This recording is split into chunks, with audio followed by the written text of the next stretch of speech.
هقول لك معلومة جايز تكون جديدة على نسبة 90% من الناس اللي شغالة سيفل 3 دي. حضرتك عارف إن الفيتشر لاين، أو تعرف إن الفيتشر لاين بيحل محل الألاينمنت والبروفايل؟ يعني أنت من خلال الفيتشر لاين ممكن تعمل كوريدور لطريق، وممكن تعمل منه أسطح تصميمية كمان.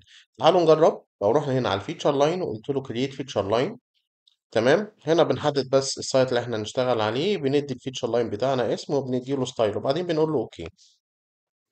هنا بيقول لي حدد الستارت بوينت، فبضغط كده في اي مكان. بيقول لي اديني منسوب، هقول له منسوب النقطه دي مثلا 105، وبعدين اقول له انتر، وبعدين بتحرك كده مسافه في الاتجاه ده مثلا. مثلا خلاص انا وصلت للنقطه دي وهي دي المسافه اللي انا عايز اتحركها. بضغط وبقول له ان انا عايز منسوب النقطه دي يتاخد من منسوب النقطه دي بجريد. يعني ايه بجريد؟ يعني كل ما تبعد عن النقطه دي تنزل مثلا بمقدار سنتي، تنزل بمقدار 2 سنتي، او تطلع بمقدار 3 سنتي، او whatever. فهنا بقول له ان انا عايز احدد سبيسيفاي جريد. ممكن طبعا طرق تانية ان انا احدد سلوب او elevation او ديفرنس او ترانزيشن. حلو، فهنخليها جريد، وبعدين نقول له احنا عايزين ننزل من النقطه دي بمقدار ماينس 2. هو يفهمها على طول 2%، يعني 2 سم في المتر. واقول له انتر، وبعد كده ممكن اقول له ان انا عايز اعمل ارك. بقول له هنا بضغط على حرف الاي واقول له انتر، وبعدين بتحرك في الاتجاه ده عشان اعمل الارك بتاعي. وبرضه هاخده بجريد مثلا ماينس 3.5%.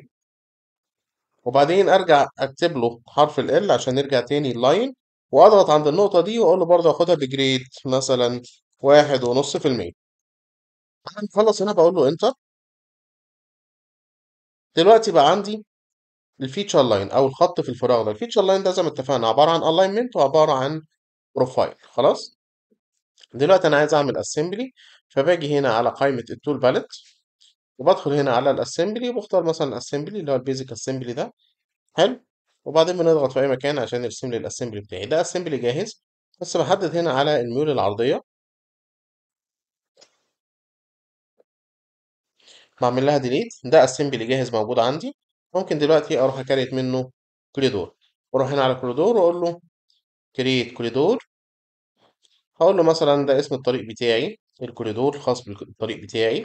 وهنا هقول له البيز لاين بتاعي مش الاينمنت، هيبقى عباره عن فيتشر لاين. احدد هنا السايت اللي انا شغال عليه واختار الفيتشر لاين بتاعي اللي هو الفيتشر لاين رقم واحد، او اني بضغط هنا وبعدين بختار كده الايه، بختار الفيتشر لاين بتاعي.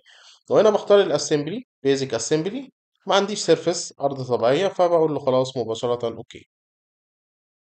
دلوقتي لو قلت له اوكي، قلت له ريبيلد اعاده بناء، راح مركب لي كوريدور بالشكل ده. لو جيت سلكت انا على الكوريدور ده قلت له كليك يمين كوريدور بروبرتس، وجيت هنا على السيرفيس كريت سطح، وسميته التوب سيرفيس، وعرفته ان هو عباره عن سطح توب، وقلت له اد از بريك لاين توب لينكس. وخدت هنا من الباوندري اول اختيار كليك يمين، اول اختيار قلت له اوكي، وقلت له ريبيلد لي الكوريدور. دلوقتي بقى عندي سطح. لما نيجي نسلك عليه ونقول له اوبجكت فيور، هنلاقي ان احنا عملنا سطح الطريق بناء على الفيتشر لاين. والفيتشر لاين بالنسبة لنا كان بيمثل الالاينمنت والبروفايل.